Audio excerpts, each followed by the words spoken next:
Empower, sahabat Empower. Kalau kita berbicara terkait dengan tambang ini kan, ini ada dua mata uang yang berbeda sebenarnya gitu kan. Walak-walik gitu ya. Bolak-balik itu kan. Ada yang satu menguntungkan, ada yang satu tidak menguntungkan. Maka yang perlu dilakukan adalah kajian secara khusus. Bahwa ketika memang tambang itu lebih banyak sisi mudorotnya, sisi yang tidak bermanfaat terhadap masyarakat sekitar, ya maka itu tidak boleh ditambang, itu tidak boleh diizinkan. Sekalipun pemerintah provinsi maupun pemerintah daerah membutuhkan PAD. Tapi kalau dampak negatifnya itu lebih besar daripada efek kebermanfaatannya, maka alangkah lebih baiknya penambangan itu tidak dilanjutkan, dan ya kalau perlu ditutup ya harus ditutup.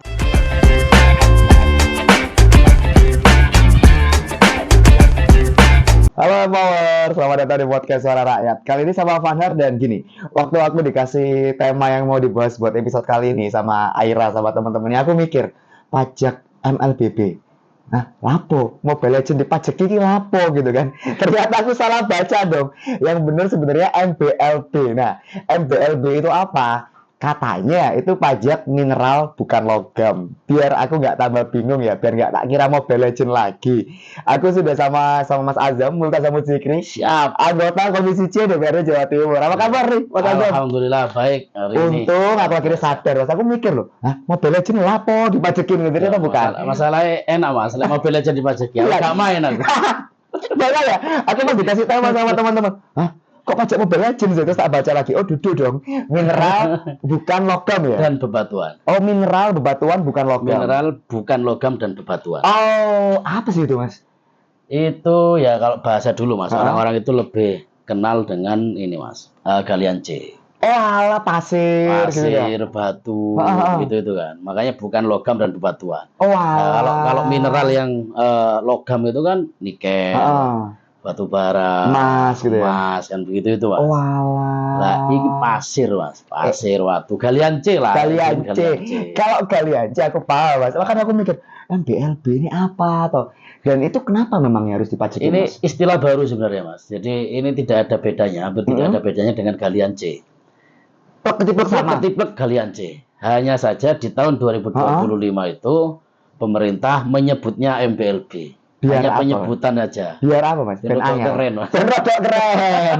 Padahal kalau kita galian C itu sebenarnya kenapa sih dinamai galian C dulu itu? Jadi kan ada tiga galian sebenarnya. Ada galian A, galian tipe A, galian tipe B, sama galian tipe C. Oh, itu dasarnya sebenarnya itu. Oh, alah. Jadi galian tipe A itu kan yang modelnya emas, terus batu bara, terus nikel, begitu itu galian A. Oke. Terus kemudian ada galian B yang posisinya di tengah-tengah itu.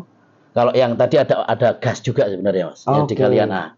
Ada gas alam, terus minyak apa di galian A. Yang di galian B ini yang pemanfaatnya lebih ini Mas, misalnya marmer. Oh, granit. Terus granit. Terus bebatuan-bebatuan yang berharga, lebih berharga itu galian B. Nah, galian C itu pasir, terus apa sih putih, gamping.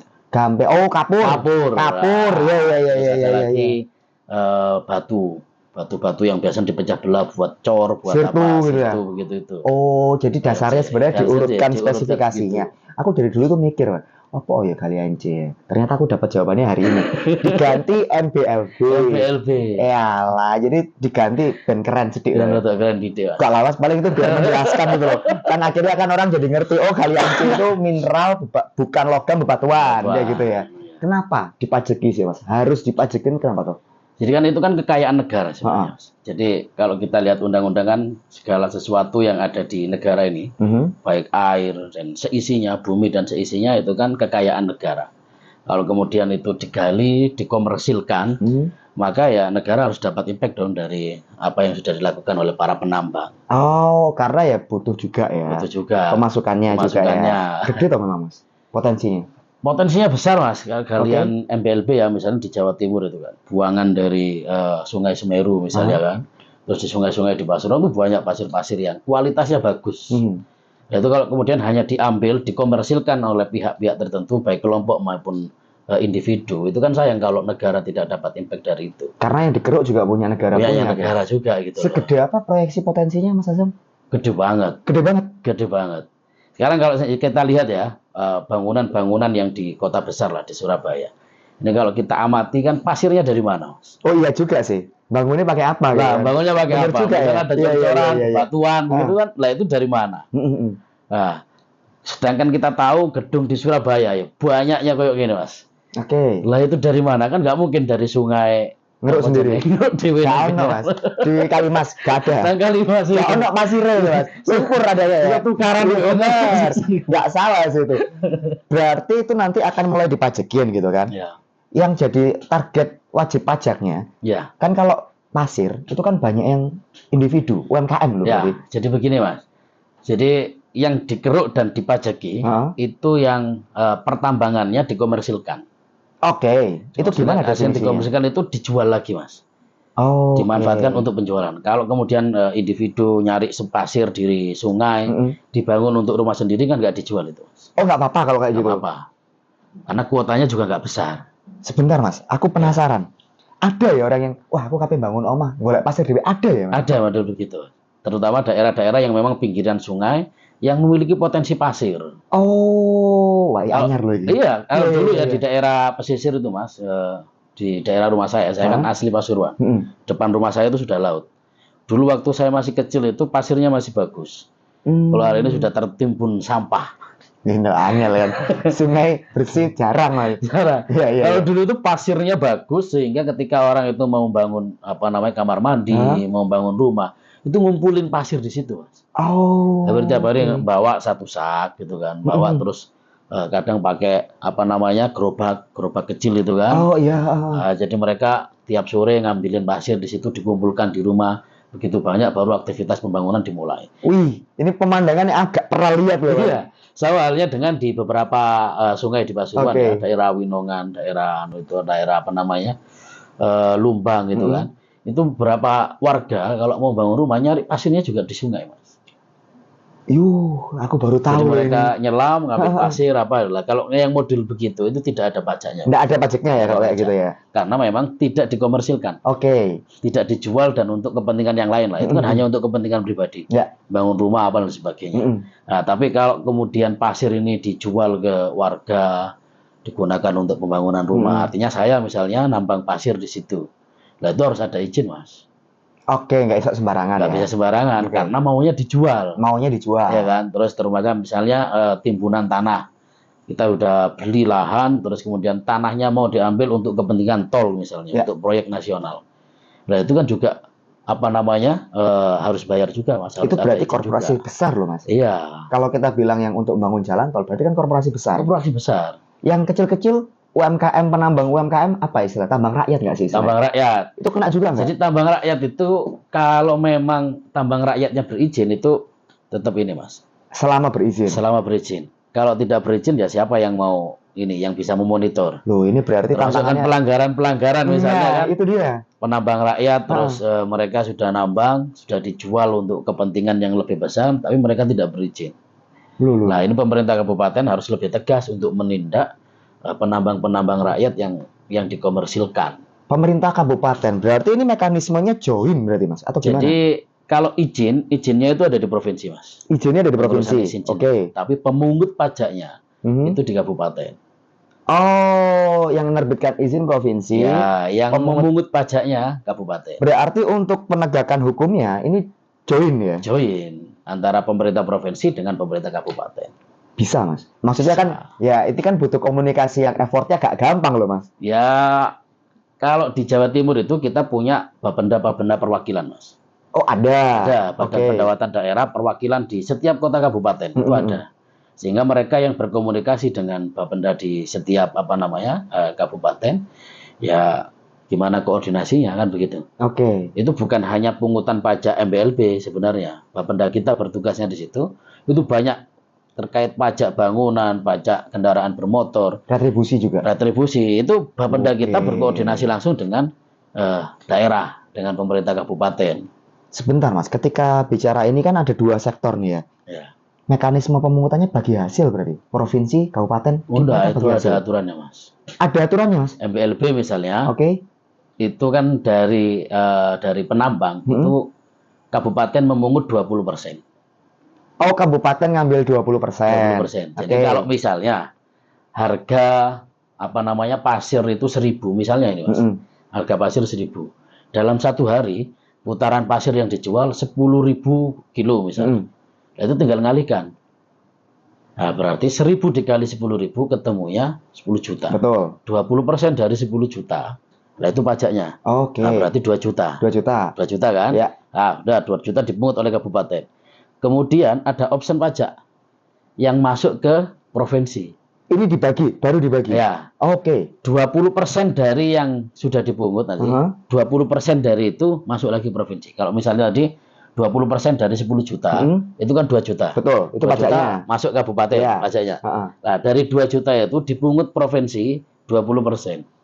Oh, berarti provinsi dapat sekitar 400.000 ya? Ya. Per 10 juta tadi. Per 10 juta tadi. Per pendapatan 10 Iya. juta tadi. Ya gede, Mas. Lumayan. Aku jadi sepakat sama Mas Azam. Kalau gede ini berarti potensinya lumayan banget loh. Lumayan banget, Mas. Masalahnya selanjutnya adalah pasti akan banyak yang izinnya nggak jelas. Betul. Pungli gitu misalnya, ya kan? Ada pungli Sebenarnya juga. ada beberapa cara nih, Mas ya, untuk mensiasati penambang-penambang ilegal. Karena mungkin satu, penambang rakyat ini mohon maaf ya, mungkin ada keterbatasan untuk pengurusan izin, Mas. Oh, ya. Ini izinnya mau kemana? Nggak ngerti ya. Nggak ngerti. Mereka ini punya keinginan untuk izin. Oke. Karena ya menyangkut keamanan apa dan Ya. sebagainya. Cuma mereka belum paham ini apa kan begitu kan. Oke. Nah, sehingga ketika dapat pintu pun itu kajiannya juga ada loh, Mas. Wih, nggak semudah itu. Nggak semudah ya. kita datang bawa berkas, saya mau nambang di desa ini potensinya begini.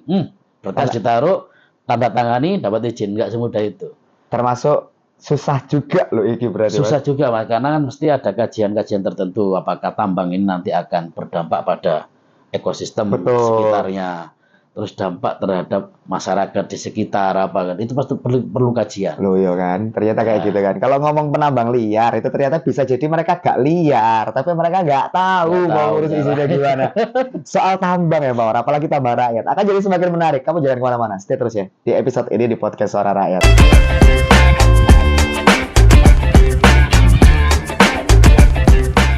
Lanjut lagi ya Bawar di podcast Suara Rakyat. Nah tadi kan terakhir kita bahas soal tambang liar. Tambang liar. Yang ternyata ya memang kita nggak boleh negatif thinking Mas. Season itu nggak boleh. Padahal baru dikasih tahu Mas Azam kalau ya mereka itu sebenarnya bisa jadi pingin legal, Betul. cuman nggak ngerti gimana. Terus solusinya apa Mas? Jadi begini, saya kapan hari nggak sengaja ini, Mas, Oke. ketemu sama teman-teman Bapenda dari kabupaten di salah satu kabupaten di Bali, Bali. di Bali. Oke. Jadi untuk mensiasati penambang-penambang yang belum berizin ya. Nah, kalau nyebut ilegal itu kok kesannya kayak gimana? Iya, ternyata mereka sebenarnya bukan ilegal, mereka nggak ngerti. Nggak ngerti aja ya. Iya, kalau ilegal lu sono niat Mas. Terus orang niat. Iya kan awal. Iya, nah kok saya izin lah ya. Nyolong lah. Iya, ternyata bukan ilegal, cuman belum berizin. Belum berizin. Belum berizin. Jadi belum berizin itu mereka ini menugaskan petugas pemungut pajak itu datang ke lokasi-lokasi tambang-tambang yang belum berizin. Mereka ada barcode, Mas. Ada barcode. Ada barcode. Oke. Barcode ini diindukkan ke perusahaan yang lain. Artinya nitip pajak. Oke. Sehingga ketika misalnya ini keluar ini truk pengangkut pasir atau batu atau apa, mereka langsung dihitung. Jadi dihadang oleh pemungut pajak. Oke. Itu dari Bapenda, mereka bawa alat begitu, terus ada barcode, mereka bayar di barcode itu. Untuk supaya bisa kedetek pajaknya ya. Iya, kedetek. Sehingga mereka sudah langsung bayar di tempat itu, Mas. Oh menarik sih. Dan itu cashless kan? Iya. Mereka pakai barcode ya. Nah, pungli-pungli bersih ya. Nah, mulai bersih. Iya, Termasuk iya. yang pajak di situ kan akhirnya nggak bisa. Iya, nggak bisa ya. Tembak Iya. tempat nggak bisa ya. Nggak bisa. Damai di tempat nggak ada. Nggak ada. Nggak ada. Jadi mereka datang bawa alat, dihitung ininya bebannya berapa, terus kemudian pajaknya harusnya berapa, sudah langsung barcode plek masuk. Oke. Nah, kalau begitu modelnya, sehingga memang tantangannya kita harus punya pasukan yang banyak, Mas. Artinya pasukan pegawai-pegawai yang ditugaskan di setiap titik-titik penambang. SDM-nya berarti. Ya? SDM-nya. Itu kan untuk masalah pajaknya Mas Untuk Azam. masalah Aku melipir pajak. sedikit ya. Ya. Bantu mereka supaya dapat izinnya nih. Masa nggak ada solusi sakno loh Mas? Kalau kita, Mas, kita selalu mendorong Pemprov ya, yang berkaitan dengan pengurusan pajak itu kan bukan hanya di satu dinas, Mas. Itu dia. Jadi kan ada dinas lingkungan Ya. hidup, ada dinas ini. Heeh. Nah, kita sedang mendorong untuk membuat satuan petugas, satgas lah ya, satgas yang khusus penanganan tambang. Jadi satgas tambang ini saya sudah beberapa kali teriak di paripurna juga, termasuk di komisi. Satgas ini tugasnya bukan hanya mengamankan, bukan hanya membasmi, Iya. bukan apa, tapi memberikan pendampingan. Lah itu loh maksudnya Mas. Pendampingan kalau misalnya ada tambang yang belum berizin, Mm-mm. mereka bisa datang, ditanya apa kendalanya kan begitu. Nah, karena kan supaya mereka ini loh bukan liar, bukan liar. ilegal, cuman nggak ngerti sini gimana. Nggak ngerti. Di satu sisi negara butuh pemasukan, Butuh karena melihat pemasukan. sumber daya alamnya dikeruk, nggak salah. Tapi kan kesejahteraan rakyat ini loh. Lah itu yang jadi penting, Itu karena kan dia. pajak itu juga harus kembali ke rakyat. Nah, kan kayak Mohon gitu maaf, ya. kalau kemudian belum ada izin, terus belum ada pemasukan kepada daerah maupun kepada negara, Mm-mm. artinya kan tidak ada yang kembali kepada rakyat, Pak. Lah, kan akhirnya kan dua sisi ini harus diberesi gitu loh. Iya. Ya, Karena begini, dampak lain ya, dampak Ah. lain yang sangat nyata Mas, ketika jalan desa, karena kan tambang-tambangnya rata-rata di desa Mas. Jelas. Jalan desa, terus kemudian banyak aktivitas penambang, lalu lalang kendaraan pengangkut tambang, itu Rusak. akibatnya rusak jalan. Tuh. Nah kalau ada pajak bisa masuk, itu Benerin bisa jalan. dikembalikan, benerin jalannya. Nah, ini loh. Begitu. Edukasinya tuh harus utuh, gak cuman oke kamu nambang ini duitnya. Kayak nggak Nah, gitu kan. tidak begitu. Kalau kayak gitu baru nggak pas. Makanya. Kok nek sawangannya butuh tok datang bawa kan nggak enak. Kayak gitu kan nggak enak ya Bawah ya. Pas datang pas ada butuhnya. Tapi ketika pajak MLBB ini mulai diterapkan ya Mas. Iya. Per tahun ini 2025. 2025 Ya. pasti banyak yang protes loh Mas. Di dapil Mas Azam misalnya. Ya kalau protes secara langsung sih nggak ada, karena kan memang mereka sudah bayar pajak Mas. Oke. Penambang-penambang yang berizin itu. Mungkin yang teriak yang di kabupatennya. Kenapa? Karena kan seharusnya murni masuk di kabupaten. Oh iya juga ya. Iya. Sekarang harus berbagi ke provinsi. Ini tuh jadinya kayak option pajak kendaraan bermotor, Iya. tapi versinya di bawahnya gitu kan. Kalau option pajak kendaraan bermotor yang protes mau provinsi. Provinsinya. Provinsi protes, karena harus berbagi gitu. Kalau ini Berbagi kabupaten kotanya. Kabupaten kota. Terus gimana jembatannya ya Mas? Jadi kan ini nggak ada pilihan Mas. Oke. Karena begitu pajak kendaraan bermotor optionnya diberlakukan ya. Oke. Yang PKB itu berlakukan secara otomatis, PAD kita itu turunnya jauh Mas. Anjir, PAD provinsi. banyak tuh Mas Umar. Banyak. Sampai di angka 4 triliun. Oke loh Mas. Begitu option pajak ya Iya. diberlakukan ya. Sehingga ya harusnya kabupaten ini ya bisa sadar diri lah Mas. Oke. Ya berbagi hanya 20% dari sekian persen kan begitu. Jadi kalau target MPLB yang di 2025 ini, karena ini baru Mas, Oke. Pemprov dan bersama dengan Komisi C itu hanya mentargetkan 60 miliar dalam 1 tahun Untuk MBLB. untuk MPLB yang di tahun 2025 ini. Oh, karena masih awal. Masih awal. Oh iya. Termasuk kita belum bisa menertibkan dan menerima laporan kan hanya dari kabupaten. Kabupaten hanya melaporkan sekian misalnya, udah berarti sekian persen harus masuk ke provinsi, ya tinggal nunggu dari laporan yang di kota kabupaten. Oh, tidak ada skema untuk terjun juga ya memang ya. Belum, karena Akan belum. ada. Tapi ke depan kita dorong untuk ada. Karena untuk nambah 4 triliun ini Lah, apa loh? Nambah 4 triliun ya kan. Tahun pertama baru 60-an. Ya 20% nggak nyampe loh itu Mas. oh jauh, itu masih 0, sekian. Iya loh, dari 4 triliun ke 60 miliar kosong. Iya. Pasti kerasa ya. Jadi rencananya akan ada skema untuk ikut terjun skema. langsung ya. Makanya kita pingin ada satgas Mhm. tambang yang tugasnya bukan hanya membasmi ya kan. Kadang Ya. kan kalau mohon maaf Mas, kalau kadang masyarakat kalau mendengar kata-kata satgas ini kan pengamanan. Itu dia. Kan begitu kan. Nah. Untuk di sana. Satgas teko kan begitu. Iya kan. Tapi harapan kita satgas ini lebih lentur. Iya sih. Ayo Benar, datang benar. ke penambang, kenapa tidak berizin? Iya. Masalahnya apa? Kendalanya apa? Karena proses misalnya ya mereka mau Mas, mau melakukan perizinan. Proses perizinan itu ya sudah berarti kan satgas yang akan melakukan pendampingan. Iya betul. Lebih kooperatif, didatangi kekurangannya ini Pak. Misalnya harus ada kajian dari Dinas Lingkungan Hidup berkaitan dengan ekosistem yang ada di sekitar tambang. Amdalnya ya. Amdalnya itu Oke. ya, berarti kan mereka harus mendampingi gitu Iya, kan. iya, iya. Mendampingi untuk bagaimana proses ini bisa berjalan dengan lancar. Nah, masalah lentur ini loh Mas Azam.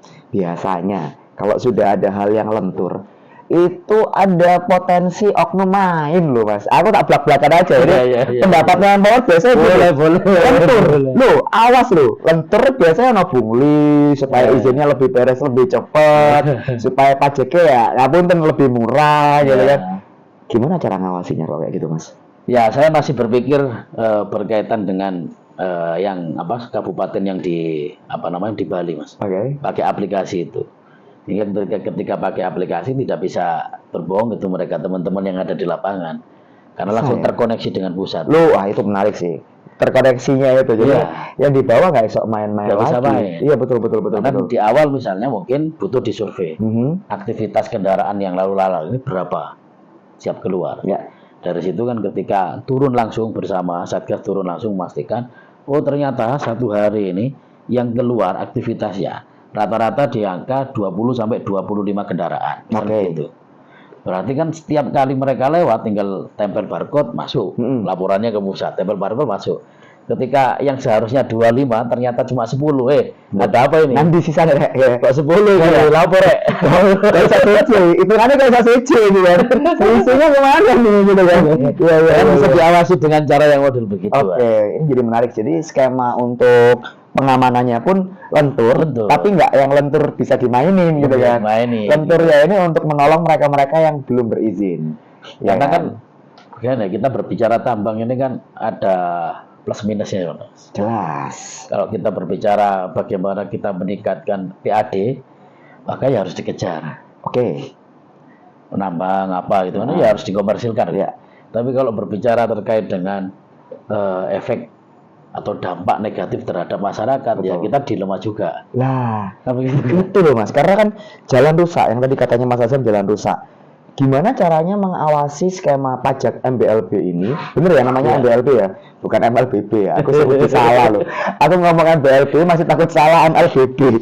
Tapi gimana caranya supaya pajak MBLB ini benar-benar juga salah satunya dimanfaatkan untuk menangani kerusakan lingkungan di sekitar? Pasti bisa itu, Mas. Jadi kalau perusahaan ini sudah proyeksinya besar, Aha. misalnya perusahaan penambangnya proyeksinya besar. Selain mereka berkewajiban membayar pajak, mereka juga harus menyalurkan CSR. Oh, ada kewajiban Ada itu ya. kewajiban. Satu itu. Yang kedua, nanti setiap kota kabupaten itu bisa meninjau Oke. ketika ada perizinan itu bisa meninjau proyeksi lahan yang akan ditambang. Oh, dilihat dulu nih. Seberapa besar Iya. gitu kan. Aha. Nah, begitu ini besar kan bisa langsung kontrak MOU dari awal. Kalau misalnya ya di Pemkab Probolinggo pada waktu pengerukan tanah timbunan untuk tol itu kan sudah jelas kelihatan besar ini, Mas. Jelas. Nah, berarti langsung dipanggil itu perusahaan MOU dengan kabupaten bahwa mereka berkewajiban untuk memperbaiki jalan. Oh, Melakukan reklamasi oke. di tempat-tempat yang sudah ditambang misalnya. Lah itu bisa kabupaten melakukan itu. Jadi selain mereka bisa selain mereka bisa mendapatkan pajak dari aktivitas penambangan, penambang juga berkewajiban untuk memperbaiki jalan, Oke. terus memberikan CSR terhadap warga sekitar yang terdampak. Iya. Nah itu bisa. Wah, ini jadi menarik sih karena nggak cuman sendernya itu nggak cuman ke pajak loh. Sendernya itu juga ada CSR juga. CSR-nya juga. Oke, kamu jangan kemana-mana ada ya, Bor. Masih banyak pertanyaannya, Father, buat Mas Azam masih banyak. Soalnya temanya seleksi, pajak loh ya kan. Jangan kemana-mana deh, kamu stay terus di podcast Suara Rakyat ya, Bor.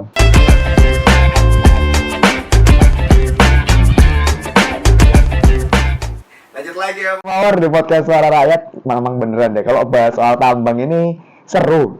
Tapi kok tak pikir-pikir udah merinding Mas ya. Karena kan pasti dua sisi loh soal tambang ini. Ada soal dampak ekonomi jelas. Betul. Dampak alamnya, ekologikalnya ya jelas Mas. Jelas. Terus gimana caranya supaya regulasi ini itu bisa berada di tengah-tengah? Angel, padahal tahu itu susah. Tapi ya at least ya bisalah mencoba. Gimana Mas Azam? Ya, benar seperti apa yang disampaikan oleh Mas Anhar. Tapi apapun harus kita hadapi kan begitu. Apapun harus kita hadapi. Jadi kalau kita berbicara tidak boleh ditambang sama sekali, ya sisi lain daerah terus kemudian provinsi juga butuh pemasukan Nah, itu dia. yang nantinya juga akan kembali kepada masyarakat. Tapi di sisi lain kalau ini dibiarkan begitu saja tanpa pengawasan, maka dampak sosial yang terjadi di masyarakat kita ya tidak akan terbendung kalau Oke. dibiarkan, kan begitu kan. Ah, Makanya kan harapan kita pemerintah hadir regulator ya. menjadi regulator di situ, terus menjadi ya titik tengah lah, Oke. titik tengah antar dua kepentingan ini. Satu, kepentingan tidak merusak lingkungan dan lain sebagainya. Yang kedua, ya ada pemasukan yang diberikan kepada daerah maupun kepada negara. Oke. Sehingga regulasi-regulasi berkaitan dengan penambangan, tadi juga sempat saya singgung ya di awal, bahwa penambangan itu bukan hanya di satu dinas ya, perizinannya. Harusnya seperti itu kan memang. Karena kok kompleks loh Mas, Nah, masalahnya. makanya nanti harus melibatkan dinas lingkungan hidup, harus melibatkan SDM dan sebagainya, Mas, yang kemudian ini ketemu semua. Oh ya, ini ternyata bisa ditambang karena memang dampak terhadap ekosistem di sekitar tidak begitu parah, misal Oke. begitu. Nah, makanya kenapa perizinan itu begitu sangat lama, karena memang butuh kajian-kajian tertentu. Nah, ketika jadi perizinannya multi sektor gitu Mas Multi Azam ya. sektor. Ini itu yang kepikiran di Vaner nakal mana yang aku di sini suzon tok gitu kan. Ketika ada di satu dinas Mas. Itu kan berarti ngepulnya di satu. Ini rawan penyalahgunaan. Ya. Tapi kalau di banyak dinas di sisi lain, pasti pikirannya orang-orang adalah waduh lah mejane akeh, sing tak tempel lah akeh lah. Ini Ya. gimana Mas? Ada banyak sisi yang harus dipikirkan loh ini. Iya, makanya Mas, terakhir saya hearing bersama dengan teman-teman kepala dinas. Kebetulan waktu itu ngumpul semua, Wah, pas ngumpul kabeh ya. pas ngumpul karena kan hampir seluruh kepala dinas itu kalau berkaitan dengan angka-angka, Oke. mohon maaf ya, berkaitan dengan anggaran, itu kan ketemunya ke Komisi C. Oke, mau nggak mau suka nggak suka ya wah ketemu komisi C. Ya. Kita itu kepala dinas semuanya ngantri di ruangan kita untuk ketemu Komisi C. Oke. Kita membahas tentang anggaran. Nah, suatu ketika kita masukkan itu beberapa kepala dinas yang berkaitan dengan izin pertambangan. Oke. Nah, baru kita ngomong, bisa nggak Pak gitu kan? Kalau versi mereka perizinan paling cepat itu 13 bulan, Mas. Abang, Tambah 13 bulan. 13 bulan. Ya ampun, sulit. Makanya saya sampaikan pada waktu itu, ya kalau modelnya begitu Pak, itu bisa jadi ini orang yang ngurus izin, terus kemudian diizin aja sudahlah tambang dulu misalnya. Iya. Ini yang ditambang sudah habis, izinnya baru keluar. Apalagi kan kalau MBLB ini kan barang-barang yang resiko habisnya cepat loh. Mas. Cepet.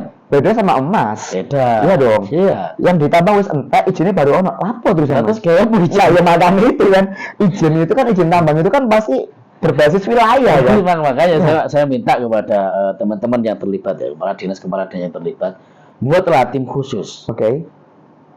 perwakilan-perwakilan dari dinas-dinas terkait berkaitan dengan kajiannya seperti apa ini, sehingga nggak harus nunggu lama gitu kan. Jadi begitu datang, dia langsung ketemu semua ini Oke. pihak-pihak yang terlibat. Harapan kita kan begitu, Mas. Oke. Sehingga tidak ada kebocoran kan begitu, Mas. Dalam sektor apapun. Dalam sektor apapun. Oke. Karena kan ada banyak pihak. Kalau kemudian ya harus datang dulu ke dinas ini, Besok lanjut ke dinas sebelah. besoknya di sebelahnya lagi, Masalahnya ada loh maksudnya. besok lagi sebelah lagi, Iya. gitu kan. Dinas ini jauh-jauh loh masalahnya. Ya juga ya. Tapi kalau ada satuan kerja ya, Ha-ha. satuan kerja dari dinas-dinas terkait yang memang berhubungan dengan perizinan, dijadikan satu, ada satuan kerja. Kalau dulu di Jakarta itu kan pasti ada satuan kerja yang di bawah Menko, Mas, kementerian-kementerian yang akan melakukan kebijakan apa. Misalnya hari ini Presiden sedang menggalakkan koperasi Desa Merah Putih. Maka penugasannya ada di Menko. Di bawah Menko apa ada Kementerian Koperasi, ada Kementerian Desa, ada yang mereka kemudian jadi satu, menjadi satuan kerja. Supaya lebih cepat. Ya, supaya lebih cepat. Lah, harapan kita di provinsi juga begitu. Dan bisa sebenarnya. Harusnya bisa, Mas. Karena kan kalau itu terwujud ya ini di persepsi Vanher adalah ya regulasi ini bisa pro lingkungan juga di sisi lain. Karena kajian SDA-nya jadi lebih solid, kajian sosialnya juga lebih solid, gitu kan. Wah, ini kalau bisa menarik sih, Mas. Sangat menarik. Tantangannya apa tadi, Mas? Tantangannya mereka mau apa tidak kan begitu, Mas. Nah, itu nggak bisa diintervensi. Maaf ya, ini kalau kita berbicara antar dinas, Mas.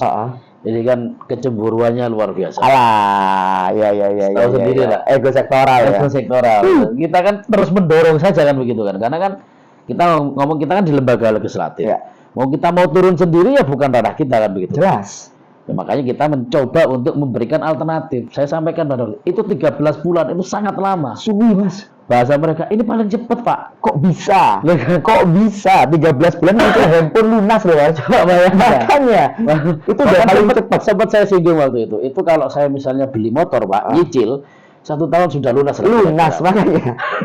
Ya ampun, 13 bulan udah dibilang paling cepat. Paling cepat. Nggak bisa ditekan lewat eksekutif, kan, Mas?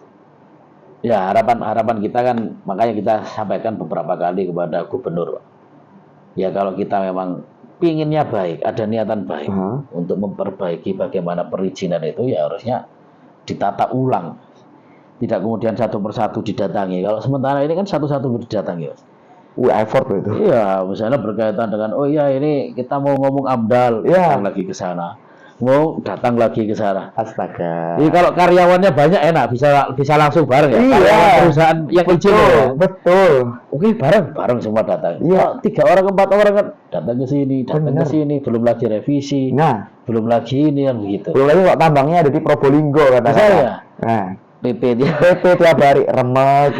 Sudah di Probolinggo terus harus ada tanda tangan kepala desa misalnya. Alah, balik mana pulang lagi. Ya ampun, nggak bisa didigitalkan gitu kan, Mas. Nah, kalau kemarin janjinya, Mas, ini dalam waktu dekat ya, janjinya teman-teman eksekutif. Dalam waktu dekat bakal ada digitalisasi perizinan tambang. Oh, untuk perizinan hulunya. Hulunya dulu. Hulu apa hulu? Di hulunya dulu. Hulunya dulu ya. Jadi harapan mereka kan kalau mau izin ini loh yang harus dipersiapkan. Kan begitu, Mas. Ya. Jadi sosialisasinya itu berkaitan dengan langkah awal dulu. Sebelum mereka datang ke Surabaya, itu sudah tahu dulu, Mas. Apa saja yang harus dipersiapkan. Nah iya bener, saya kan kayak gitu tuh. Ya, makanya kita sarankan mereka begitu. Ini belum ya? Mas? Belum, Mas. Ya Allah, Mas, aku mau ngurus KTP, saya ngerti lah apa yang harus tak bawa. Harapannya kan penambangan juga begitu. Ya, iya. Itu disosialisasikan dulu. Makanya. Apa saja yang perlu dibawa berkaitan dengan berkas, entah misalnya foto lokasi, luasannya seperti apa. Tidak terus kemudian mereka datang ke Pemprov terus mau izin. Loh, luasnya mana tanahnya? Ininya mana? Astaga. Begitu, Mas. Mas, pikiranku itu sekarang sudah seperti itu loh. Orang mau ngurus izin tambang itu ngerti aku kudu bawa dokumen apa aja. Enggak ya ternyata. Kelemahan kita begitu, Mas. Sosialisasinya masih kurang. Sehingga terkadang kalau memang penambangnya itu pinter, mohon maaf, tanya ke yang lain, kan begitu. Nah, kan gitu kan. Kan terkadang kan ini kan ngomong persoalan persaingan bisnis, Mas. Lah itu loh, Mas. Sampean penambang lawas, aku penambangannya. Mau, Mas. Mau urusin dewe. Gak ngerti apa mau urusin dewe. Kalau aku iya, gak mau lah, Mas. Jadi memang ini dari regulatornya yang harus diperbaiki. Oke, regulatornya harus benar-benar aktif untuk itu. Betul. Targetnya dalam waktu dekat. Kapan nggak tahu, Mas ya? Ya, semoga tahun depan sudah bisa realisasi. Karena ini kan tahun awal, Mas. Ya. Tahun awal pemberlakuan, nanti kita bisa evaluasi kekurangannya apa, ininya apa, baru kemudian di tahun depannya kita sudah merancang segala sesuatu dari hasil evaluasi 1 tahun ini. Pajak MBLB ternyata urusannya juga sama perizinan, Mas ya. Perizinan. Kalau misalnya nih ada Empower yang lagi nonton episode podcast ini tuh ngerti teknologi, punya sistem. Boleh nggak sih? Mas Ika kono sistem. Boleh Pemprov pakai. Tapi ya gantian ono, coba gawe tok. Bisa saja sebenarnya, Mas. Makanya anak muda yang berkreasi, Gen Z lah, yang inovasinya sangat luar biasa, punya cara yang sedemikian rupa bisa memudahkan. Karena kalau kita berbicara digitalisasi ini kan memudahkan kinerja. Harusnya seperti itu. Begitu. Harusnya seperti itu. Nah, kalau ada misal berbasis aplikasi, monggo ditawarkan. Kalau tidak bisa, nggak ada jalan ke Pemprov misalnya, ya datang aja Komisi C. Loh, banyak terbuka gitu. Terbuka kan, memfasilitasi kan. Fasilitasi nanti. Kadang itu kita nggak tahu, masih tak nang di aplikasi ini bagus gitu. Tapi opo, nggawane nang di. Komisi C bisa ya? Komisi C bisa. Kalau misalnya mau audiensi nanti datang, misalnya ada tim datang, nggak apa-apa ajukan audiensi dengan Komisi C, tawarkan itu. Banyak jalannya Mawar, jangan khawatir. Nah, terakhir ya Pak Azam, kalau kita bicara soal tambang, itu kan masih kontroversial, masih dua sisi. Bagaimana statement Mas Azam supaya yang pro lingkungan bisa ayem, yang pro ekonomi juga bisa ayem? Berikut, monggo Mas Azam. Jadi begini, Empower, sahabat Empower, kalau kita berbicara terkait dengan tambang ini kan, ini ada dua mata uang yang berbeda sebenarnya. Ikhlas, bolak-balik gitu ya. Bolak-balik itu kan. Ada yang satu menguntungkan, ada yang satu tidak menguntungkan. Maka yang perlu dilakukan adalah kajian secara khusus. Bahwa ketika memang tambang itu lebih banyak sisi mudorotnya, sisi yang tidak bermanfaat terhadap masyarakat sekitar, ya maka itu tidak boleh ditambang, itu tidak boleh diizinkan. Sekalipun pemerintah provinsi maupun pemerintah daerah membutuhkan PAD. Tapi kalau dampak negatifnya itu lebih besar daripada efek kemanfaatannya, maka alangkah lebih baiknya penambangan itu tidak dilanjutkan, dan ya kalau perlu ditutup ya harus ditutup. Nah, jangan khawatir, regulasinya beres. Regulasinya sudah menjaga supaya nggak terlalu merusak lingkungan. Betul. Karena kalau dari skala ekonomi, yo panggah ono butuh gitu kan. Betul. Tetap ada butuhnya. Caranya gimana supaya itu bisa terwujud? Regulasi yang bagus butuh pengawasan yang solid. Makanya butuh kamu yang power. Cara paling gampang, share episode ini, kamu share kemana-mana. Biar apa? Biar banyak yang tahu lah. Biar banyak yang ikut ngawasi. Dan terus kalau ada masalah bisa langsung sambatnya ke Mas Azam sama teman-teman komisi C. Diterima sama kamu. Kapanpun. Loh, kapanpun datang langsung bisa. Kamu komen di YouTube ini bisa. Ke Instagramnya Mas Azam juga bisa ya? Boleh. Spill lah Mas. Apa akun IG-nya Mas? Akun IG Azam El Dikri. Azam El Dikri. El Zikri ya. Ada dua akun IG, ada Azam El Dikri, ada Multazamud Dikri. Loh, bisa kamu akses. Nanti ada kok tulisannya. Tenang aja. Inbox aja di situ. Inbox aja, DM aja gas gitu kan.